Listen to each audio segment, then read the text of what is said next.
2000 টাকা বা 4000 টাকার লিটো কালার প্রফেশনাল ব্যাটারি টেস্টারের বিপরীতে এই চাইনিজ ক্যাপাসিটি টেস্টারটা কতটুকু অ্যাকিউরেট রেজাল্ট দেবে।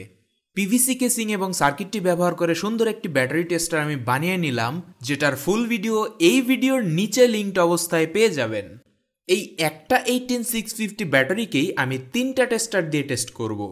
2000 টাকার লিটোকালা LI500 দিয়ে 700 মিলি অ্যাম্পিয়ারে ব্যাটারিকে ডিসচার্জ করে ক্যাপাসিটি পেলাম 1799 মিলি অ্যাম্পিয়ার। সেম ব্যাটারি 4000 টাকার লিটোকালার আপডেটেড মডেল LI600 দিয়ে 750 মিলি অ্যাম্পিয়ারে ডিসচার্জ করে ব্যাটারির ক্যাপাসিটি পেলাম 1721 মিলি অ্যাম্পিয়ার।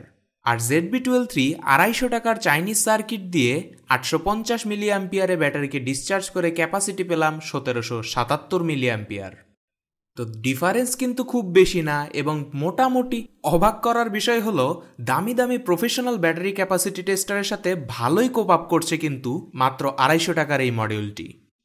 অনলি 50 মিলি অ্যাম্পিয়ারের এদিক ওদিক বা 98 to 99% অ্যাকিউরেট রেজাল্ট প্রদান করছে এই ZB12 সার্কিটটি। প্লাস এটা দিয়ে 12 ভোল্টের ব্যাটারির ক্যাপাসিটিও টেস্ট করা যায়, যেটা প্রফেশনাল এই LI500 বা LI600 দিয়ে করা যায় না।